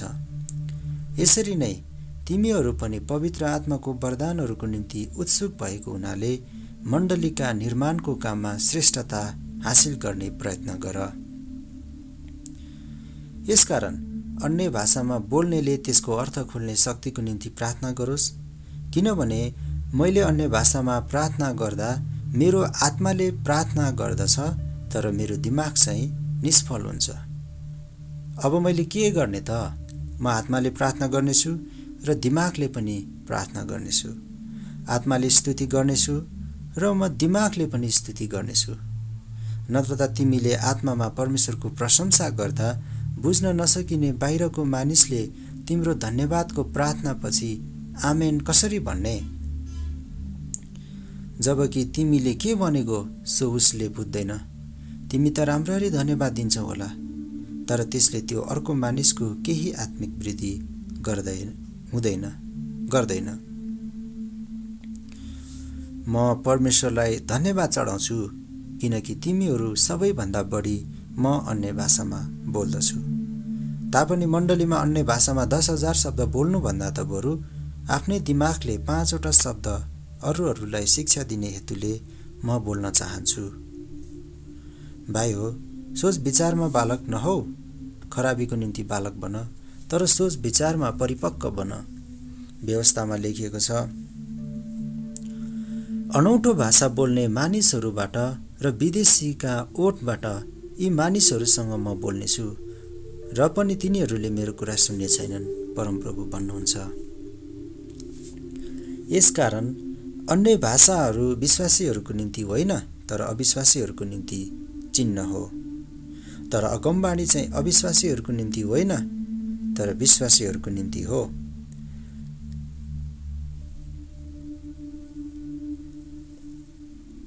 यदि जम्मै मण्डली भेला भएर हरेकले अन्य भाषामा बोल्यो भने र विश्वास नगर्ने मानिसहरू र नबुझ्नेहरू त्यहाँ आए भने के तिनीहरूले तिमीहरूलाई बौला भन्ने छैनन् र? तर सबैले अगमवाणी गरिरहेको बेला कोही अविश्वासी वा बाहिरको मानिस त्यहाँ पस्यो भने उसलाई सबैद्वारा आफ्नो पापको बोध हुनेछ र सबैद्वारा ऊ जाँचिनेछ। त्यसको हृदयका गुप्त कुराहरू प्रकट हुनेछन् र घोप्टो परेर त्यसले परमेश्वरलाई पुज्नेछ र त्यसले परमेश्वर तिमीहरूको माझमा हुनुहुन्छ भन्ने घोषणा गर्नेछ। सुव्यवस्थित आराधना। भाइ हो, अब हामी के भनौँ त? तिमीहरू एकसाथ भेला हुँदा हरेकसँग भजन वा शिक्षा, प्रकाश, अन्य भाषा वा अर्थ खुलाइ हुन्छ। यी सबै कुरा आत्मिक वृद्धिको निम्ति गरिउन्। कसैले अन्य भाषामा बोल्छ भने 2 जनाले मात्र अथवा बढीमा 3 जना समेतले पालोसँग बोलुन् र 1 जनाले त्यसको अर्थ खोलोस्। तर अर्थ खोल्ने त्यहाँ कोही नभए बोल्ने मानिस मण्डलीको सभामा चुप रहोस् र त्यो आफैसँग र परमेश्वरसँग बोलोस्। अगमवाणी बोल्ने चाहिँ 2 अथवा 3 जना हौन् र अरूले तिनीहरूले बोलेको कुरा राम्ररी जाँच गरून्। तर त्यहाँ बस्ने कुनै 1 जनालाई प्रकाश आयो भने पहिलो वक्ता चाहिँ चुप रहोस्। तिमीहरू सबैले पालैसँग अगमवाणी बोल्न सक्छौ र यसरी नै सबैले सिक्न सक्छन् अनि सबैले उत्साह पाउन सक्छन्। अगमवक्ताहरूको आत्मा अगमवक्ताहरूकै अधीनमा हुन्छन्, किनकि परमेश्वर गोलमालका परमेश्वर हुनुहुन्न तर शान्तिका परमेश्वर हुनुहुन्छ। सन्तहरूका सबै मण्डलीमा भएको प्रथा अनुसार स्त्रीहरू मण्डलीको सभामा चुपचाप रहन्। तिनीहरूलाई बोल्ने अनुमति छैन, तर व्यवस्थाले भने चाहिँ तिनीहरू अधीनमा रहन्। केही कुराको बारेमा तिनीहरू सोध्न चाहन्छन् भने घरमा आआफ्नो पतिलाई सोधुन्, किनकि मण्डलीमा स्त्रीहरूले बोल्नु शर्मको कुरो हो। के परमेश्वरको वचन तिमीहरूबाट सुरु भएको हो अथवा के तिमीहरू कहाँ मात्र यो आएको हो? कसैले आफूलाई अगमवक्ता अथवा आत्मिक मानिस सम्झन्छ भने मैले लेखेको कुरा प्रभुको आज्ञा हो भन्ने त्यसले स्वीकार गरोस्। तर कसैले यसको वास्ता गर्दैन भने त्यसको पनि वास्ता गरिने छैन। यसकारण भाइ हो, अगमवाणी बोल्ने उत्कट इच्छा गर र अन्य भाषामा बोल्नेहरूलाई मनाइ नगर, तर सबै काम शिष्टतापूर्वक र सुव्यवस्थित ढङ्गले हुनुपर्छ। 1 कोरिन्थी 15 अध्याय ख्रीष्टको पुनरुत्थान। भाइ हो, मैले तिमीहरूलाई प्रचार गरेको सुसमाचार म तिमीहरूलाई याद दिलाउन चाहन्छु, जुन सुसमाचार तिमीहरूले ग्रहण गर्यौ र जसमा तिमीहरू स्थिर रहन्छौ। यस सुसमाचारद्वारा तिमीहरूको उद्धार भएको छ। यदि त्यसमा तिमीहरू अटल रह्यौ भने नत्र त तिमीहरूले व्यर्थैमा विश्वास गर्यौ। किनभने मैले जे पाएँ त्यसैलाई सबैभन्दा मुख्य विषयको रूपमा तिमीहरूलाई सुम्पिदिएँ, अर्थात् पवित्र धर्मशास्त्र अनुसार ख्रीष्ट हाम्रा पापको निम्ति मर्नुभयो, उहाँ गाडिनुभयो र पवित्र धर्मशास्त्र अनुसार तेस्रो दिनमा उहाँ पुनर्जीवित पारिनुभयो। उहाँ केफास कहाँ अनि 12 जना कहाँ देखा पर्नुभयो। त्यसपछि उहाँ एकै समयमा 500 भन्दा बढी भाइहरू कहाँ एकसाथ देखा पर्नुभयो, जसमध्ये धेरै जसो अहिलेसम्म छँदैछन्, तर कोही कोही सुतिसकेका छन्। त्यसपछि याकुब र सबै प्रेरितहरू कहाँ उहाँ देखा पर्नुभयो। सबैभन्दा अन्त्यमा असमयमा जन्मेको मानिस कहाँ जस्तो म कहाँ पनि उहाँ देखा पर्नुभयो। किनकि प्रेरितहरूमध्ये म सबैभन्दा तुच्छ हुँ, म प्रेरित भनिन योग्य छैन, किनभने मैले परमेश्वरको मण्डलीलाई खेदो गरेँ। तर म जो छु त्यो परमेश्वरको अनुग्रहले छु र म माथि भएको उहाँको अनुग्रह व्यर्थ भएन। बरु मैले त तिनीहरू सबैले भन्दा बढी परिश्रम गरेँ, तैपनि मैले होइन, मसँग भएका परमेश्वरको अनुग्रहले हो। यसकारण मैले भए पनि अथवा तिनीहरूले भए पनि हामी जो प्रचार गर्दछौँ सो तिमीहरूले विश्वास गरेका छौ। मृतकहरूको पुनरुत्थान। मृतकहरूबाट ख्रीष्ट पुनरुत्थान हुनुभयो भनी प्रचार गरिन्छ भने कसरी तिमीहरूमध्ये कसैले मृतकको पुनरुत्थान हुँदैन भनी भन्न सक्छौ? तर यदि मृतकहरूको पुनरुत्थान हुँदैन भने त ख्रीष्ट पनि मृतकबाट पुनर्जीवित पारिनु भएको होइन। यदि ख्रीष्ट मृतकबाट पुनर्जीवित पारिनु भएको होइन भने त हाम्रो प्रचार व्यर्थ हुन्छ र तिमीहरूको विश्वास पनि व्यर्थ हुन्छ। त्यसभन्दा बढी हामी परमेश्वरको बारे झुटा साक्षीहरू ठहरिन्छौँ, किनकि उहाँले ख्रीष्टलाई मृतकबाट पुनर्जीवित पार्नुभयो भनी हामीले परमेश्वरको बारे गवाई दिएका छौँ। तर साँच्चै मृतकहरूको पुनरुत्थान हुँदैन भने उहाँले ख्रीष्टलाई पुनर्जीवित पार्नु भएन। किनकि यदि मृतकहरूको पुनरुत्थान नहुने भए त ख्रीष्ट पनि मृतकबाट जीवित पारिनु भएन। ख्रीष्ट पुनर्जीवित पारिनु भएन भने तिमीहरूको विश्वास व्यर्थ छ, तिमीहरू अझसम्म आफ्नो पापमा नै छौ। तब त ख्रीष्टमा सुति गएकाहरू पनि नष्ट भएका छन्। यदि यस जीवनको लागि मात्र ख्रीष्टमा हामीले आशा राखेका हौं भने हामी सबै मानिसहरूभन्दा बढी दयनीय हुन्छौं। वास्तवमा ख्रीष्ट मृतकहरूबाट जीवित हुनुभएको छ। सुति जानेहरू मध्येमा उहाँ चाहिँ प्रथम फल हुनुहुन्छ, किनकि जसरी मानिसबाट मृत्यु आयो त्यसरी नै मृतकहरूको पुनरुत्थान पनि मानिसबाट नै आयो। किनकि जसरी आदममा सबै मर्दछन् त्यसैगरी ख्रीष्टमा सबै जीवित पारिनेछन्। तर हरेक आफ्नै क्रम अनुसार ख्रीष्ट चाहिँ अगौटे फल, त्यसपछि उहाँको पुनरागमनमा ख्रीष्टका आफ्नैहरू, तब अन्त्य आउनेछ जब उहाँले हरेक शासन, हरेक अख्तियार र शक्ति नष्ट पारेर परमेश्वर अर्थात् पितालाई राज्य सुम्पिदिनुहुनेछ। किनकि उहाँले आफ्नो सारा शत्रुलाई आफ्नो पाउमुनि नपारुन्जेल उहाँले राज्य गर्नै पर्छ।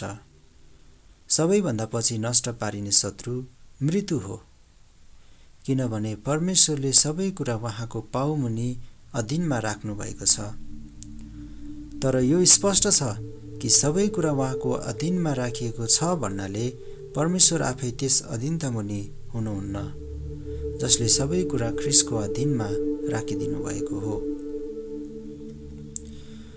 जब सबै कुरा उहाँको अधीनमा ल्याइन्छन् तब स्वयं पुत्र उहाँको अधीनमा हुनुहुनेछ, जसले सब थोक उहाँको अधीनतामा राख्नुहुन्छ, ताकि परमेश्वर नै सबै थोकका सर्वैसर्वा हुन्। नत्र त मृतकहरूको निम्ति बप्तिस्मा लिएको अर्थ के हो भयो? मृतकहरू जीवित नपारिने भए ता तिनीहरूको निम्ति मानिसहरूले किन बप्तिस्मा लिन्छन्? म चाहिँ किन हर घडी जोखिममा परिरहेको छु?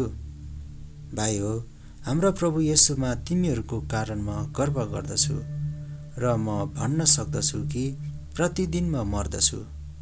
मान्छेकै कुरा गर्नु हो भने एफिससमा जंगली जनावरसँग मेरो लडाईले मलाई के फाइदा भयो र?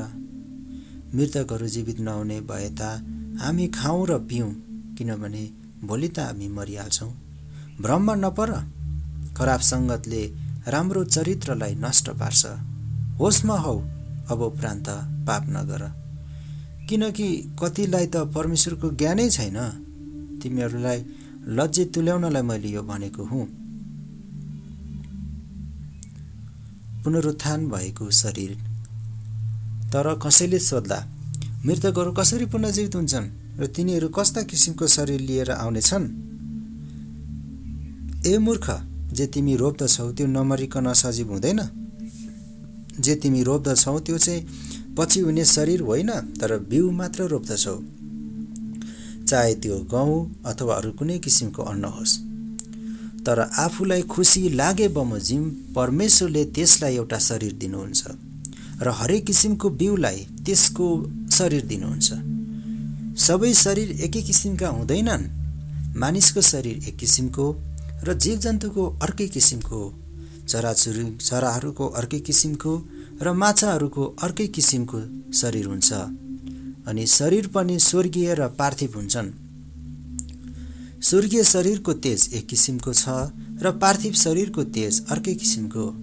सूर्यको तेज एक किसिमको, चन्द्रमाको तेज अर्कै किसिमको र ताराहरूको तेज अर्कै किसिमका हुन्छन्, किनभने एउटा तारा अर्को ताराभन्दा तेजमा भिन्दै हुन्छ।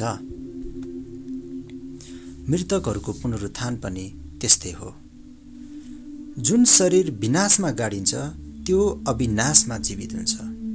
अनादरमा त्यो गाडिन्छ, महिमामा त्यो जीवित हुन्छ। दुर्बलतामा त्यो गाडिन्छ, शक्तिमा त्यो जीवित हुन्छ। प्राकृतिक शरीरमा त्यो गाडिन्छ, आत्मिक शरीरमा त्यो जीवित हुन्छ। प्राकृतिक शरीर छ भने आत्मिक शरीर पनि अवश्य हुन्छ। यसकारण यस्तो लेखिएको छ, पहिलो मानिस आदम जीवित प्राणी भयो, अन्तिम आदम जीवन दिने आत्मा भयो।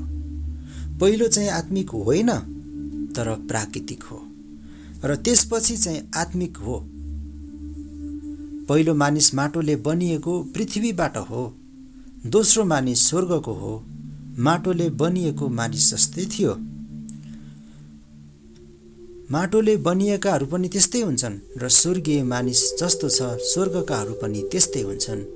जसरी हामीले माटोका मानिसको रूप धारण गरेका छौँ, त्यसरी नै स्वर्गका मानिसको रूप धारण गर्नेछौँ।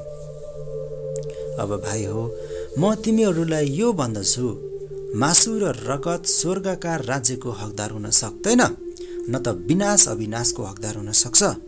हेर, म तिमीहरूलाई एउटा रहस्य भन्दछु, हामी सबै सुत्दैनौँ, तर हामी सबैको परिवर्तन हुनेछ। एकै क्षणमा, आँखाको एक निमेषमा, तुरहीको आखिरी आवाजमा, किनभने तुरही बज्नेछ र मृतकहरू अविनाशी भएर जीवित हुनेछन्। अनि हाम्रो चाहिँ परिवर्तन हुनेछ, किनकि यस विनाशी स्वभावले अविनाशी र यस मरणशील शरीरले अमरत्व धारण गर्नुपर्छ। जब विनाशीले अविनाशी र मरणशीलले अमरत्व धारण गर्छ, तब लेखिएको त्यो वचन पूरा हुनेछ। मृत्यु विजयमा निलिएको छ। ए मृत्यु, तेरो विजय कहाँ? ए मृत्यु, तेरो खिल कहाँ? मृत्युको खिल पाप हो र पापको शक्ति व्यवस्था हो। तर परमेश्वरलाई धन्यवाद होस्, जसले हामीलाई हाम्रा प्रभु येशू ख्रीष्टद्वारा विजय दिनुहुन्छ। यसकारण मेरा प्रिय भाइ हो, स्थिर र अटल रहो, प्रभुको काममा सधैँ बढ्दै जाओ, किनकि तिमीहरू जान्दछौ कि प्रभुमा तिमीहरूको परिश्रम व्यर्थ हुँदैन।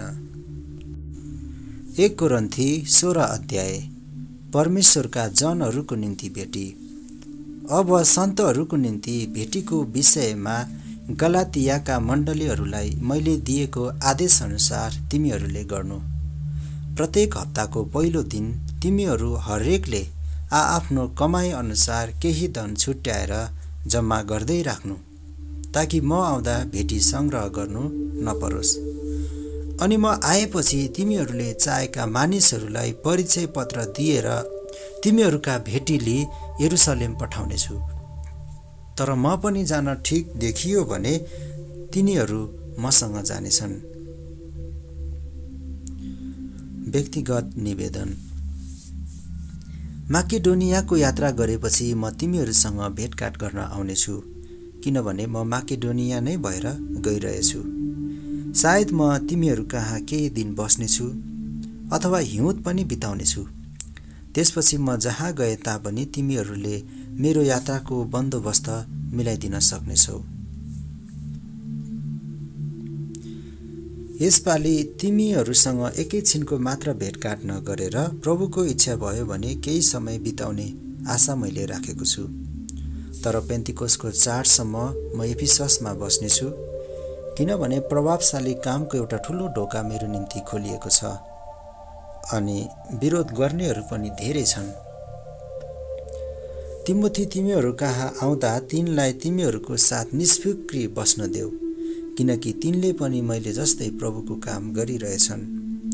यसकारण कसैले तिनको अवहेलना नगरोस्, तर शान्तिसँग तिनलाई आफ्नो यात्रामा पठाइदेऊ र तिनी मकहाँ आउन्, किनभने भाइहरूसँग आउँछन् भनी म तिनको प्रतीक्षा गर्दछु। अब भाइ हो, अपोलोसको विषयमा मलाई यो भन्नु छ कि मैले तिनलाई अरू भाइहरूसँग मिली तिमीहरूसँग भेटघाट गर्ने निकै आग्रह गरेथे, तर अहिले आउन तिनलाई बिल्कुलै इच्छा भएन। तर मौका पाउनसाथ तिनी आउनेछन्। सतर्क रहो, विश्वासमा दृढ भइरहो, साहसिलो र सामर्थ्य बन। जे गर्छौ ती सबै प्रेममा गरिएका हुन्। भाइ हो, तिमीहरूलाई थाहा छ कि स्तिफनसका घराना अखैयामा विश्वास गर्नेहरूमा प्रथम हुन्। तिनीहरूले सन्तहरूको सेवामा आफैलाई अर्पण गरेका छन्। यस्ताहरू र यस्तै परिश्रम गर्ने हरेक सहकर्मीको अधीनमा रहो भनेर म तिमीहरूलाई आग्रह गर्दछु। स्तिफनस, फोर्टुनाटस र अखाइकसको आगमनमा म आनन्दित भएँ, किनकि तिमीहरूको अनुपस्थिति तिनीहरूले पूरा गरिदिए। किनकि तिनीहरूले मेरा र तिमीहरूको आत्मालाई पनि उत्साहित तुल्याए। यस्ता मानिसहरूको कदर गर। आखिरी अभिवादन। एसियाका मण्डलीहरूले तिमीहरूलाई अभिवादन पठाएका छन्। अकिलास र प्रिस्काले र तिनीहरूको घरमा भएका मण्डलीले प्रभुमा तिमीहरूलाई हार्दिक अभिवादन पठाएका छन्। सबै भाइहरूले तिमीहरूलाई अभिवादन पठाएका छन्। एक अर्कालाई पवित्र चुम्बनले अभिवादन गर। म पावल आफ्नै हातले यो अभिवादन लेख्दैछु। कसैले प्रभुलाई प्रेम गर्दैन भने त्यो श्रापित होस्। हे हाम्रा प्रभु, आउनुहोस्। प्रभु येशू ख्रीष्टको अनुग्रह तिमीहरूसँग होस्। ख्रीष्ट येशूमा मेरो प्रेम तिमीहरू सबैसँग रहोस्। आमेन।